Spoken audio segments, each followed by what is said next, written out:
बोलणं म्हणजे आमचा प्रश्नच तो आहे। पोलीस प्रशासन असताना सुद्धा आमच्या घरातील म्हणजे माझ्या वडिलांना तर यांनी रस्त्यावरून उचललं, पण माझा चाचा घरी असताना पोलीस प्रशासनाचा ताफा आमच्या घराशेजारी असताना माझा चाचा हे करतोय म्हणजे पोलीस प्रशासन करतंय काय अजून सुद्धा? आज माझे पप्पा गेले, आज चाचाला गमावलं तर आम्ही काय करायचं? आणि जसा आज चाचा वरी गेलाय, इथून पुढे जे आरोपी अटक नाही झाले तर आमचं पूर्ण कुटुंब वरी जाईल आणि आम्हाला जर काय झालं तर पोलीस प्रशासन पुढचं बघून घेईल।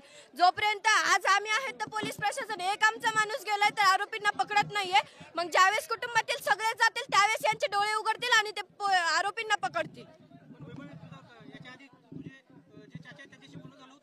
बोलणं म्हणजे आम्ही चाचाशी बोललो नाहीत, पण तो 4 दिवस झाले तणावात आहे। आम्ही एकच प्रश्न करतोय की जे तुमचं चाललंय ते आम्हाला कळवा, या केस मध्ये काय चाललंय ते आम्हाला सुद्धा कळलं पाहिजे। आम्हाला नाही तर पूर्ण महाराष्ट्र आज न्याय मागतोय, त्यांना सुद्धा समजलं पाहिजे या केस मध्ये चाललंय काय ना। नुसतं पोलीस प्रशासन येतंय, उभा राहतंय, त्यांची प्रक्रिया काय चालली आहे ती आम्हाला अद्यापही माहित नाहीये। आम्ही जर सगळ्यांनी असं केलं तर मग नंतर यांचे डोळे उघडणार आहेत का?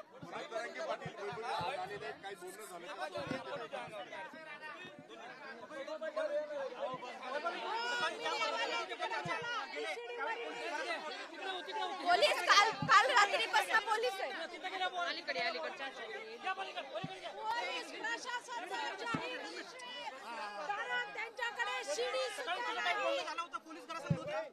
पोलीस दारासमोर असताना सुद्धा माझा चाचा वरी चढतोय, तरी पण यांना कसं माहित नाही माझा चाचा कुठे गेलाय?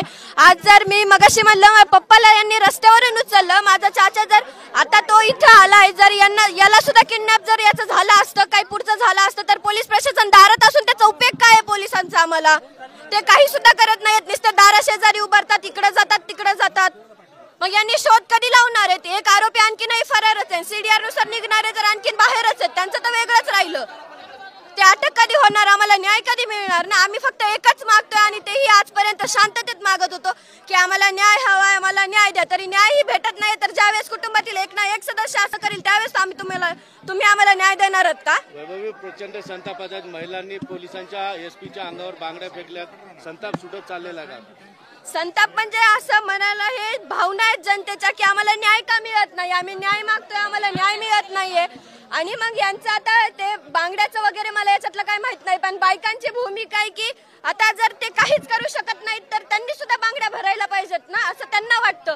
पण आमची एकच विनंती आहे, आजपर्यंत आमचं सगळ्यावर आणि इथून पुढे सुद्धा आमचा सर्वांवर विश्वास आहे की ते लवकरात लवकर न्याय मिळवून देतील। फक्त आमची एकच मागणी आहे की जी प्रक्रिया चालू आहे ती लवकरात लवकर करा आणि आम्हाला याबाबत कळवण्यात यावं। आतापर्यंत या तपासामध्ये कोणती माहिती तुम्हाला तपास अधिकाऱ्यांनी दिली होती अथवा एजन्सीने कळवलेली? माहिती म्हणजे आम्हाला काही आलीच नाहीये, म्हणून तर आज आम्ही हा प्रश्न उठवलाय। आम्हाला जी माहिती मिळते ती न्यूजद्वारेच मिळते की एक आरोपी पकडलाय, हा पकडलाय, तो पकडलाय आणि इतके फरार आहेत, त्यांना आम्ही लवकरात लवकर पकडू। पण कधी तो वेळ कधी येणार आहे? आम्हाला न्याय कधी मिळणार आहे? मुख्यमंत्र्यांना भेटली, मुख्यमंत्र्यांनी शब्द पाळला नाही। शब्द पाळला नाही म्हणजे ते म्हणले की न्याय मिळेल आणि प्रत्येक आरोपीला अटक ही होईल। मग आमचं पोलीस प्रशासनाला सीआयडी असो किंवा आणखी कोणती यंत्रणा असो, आमचं एकच म्हणणं आहे की तुमचा तपास आम्हाला कळवा आणि जो तपास चालू आहे तो लवकरात लवकर करून आरोपींनाही फाशीची शिक्षा द्या आणि आम्हाला न्याय मिळवून द्या।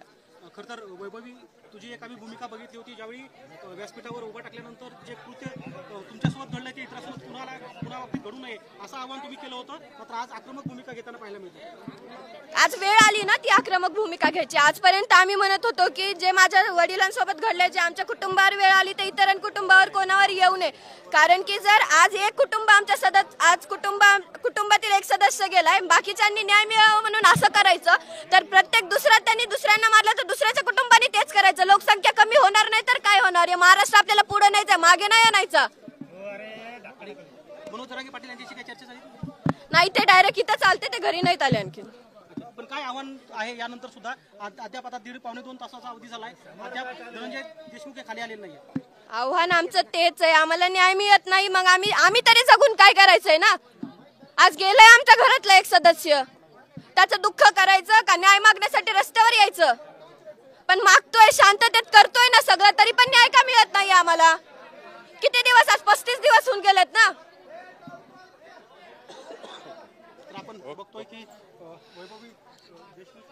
खंडणीतील आरोपींवर मोका लावावं, त्याच्यावर 302चा गुन्हा दाखल करावा अशी मागणी आंदोलनाच्या माध्यमातून होती। याबाबत तर मला माहित नाहीये, पण मी पहिल्यापासून म्हणते की CDR नुसार जे कोणी माझ्या वडिलांच्या हत्येत असतील त्यांना सर्वांना हा 302च्या द्वारे मोका हा लागलाच पाहिजे आणि त्यांना कठोरात कठोर शिक्षाही झालीच पाहिजे.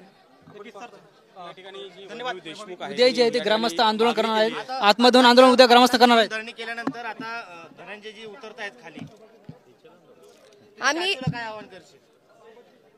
आम्ही आजपर्यंत सगळं शांततेत घेत होतो. आज पाटील आले, त्यांनी आम्हाला विनंती केली आणि आम्ही प्रत्येकाच्या शब्दाचा मान राखतोय, म्हणून आज इथपर्यंत हा लढा आलाय. त्यांनी सांगितल्याबरोबर चाचा खाली येतोय, पण आमची एकच विनंती आहे, जर आम्हाला न्याय मिळणार नसेल तर आम्हाला जगून काय करायचंय? आम्ही पण मरतो ना, मग नंतर द्या तुम्ही न्याय आम्हा सर्वांनाच. वैभवी, आजचं आंदोलन देखील आली होती, नंतर आली होती. चक्कर म्हणजे आमची आज 35 दिवस झाले. आमची व्यवस्था अशी आहे, आम्ही बोलू शकत नाहीये, तरी पण आम्ही बोलतोय, न्यायाचा लढा पुढे नेतोय, पण आम्हाला न्याय का मिळत नाहीये हा आमचा मुख्य प्रश्न आहे. आणि पोलीस प्रशासन इतके दिवस करतंय काय?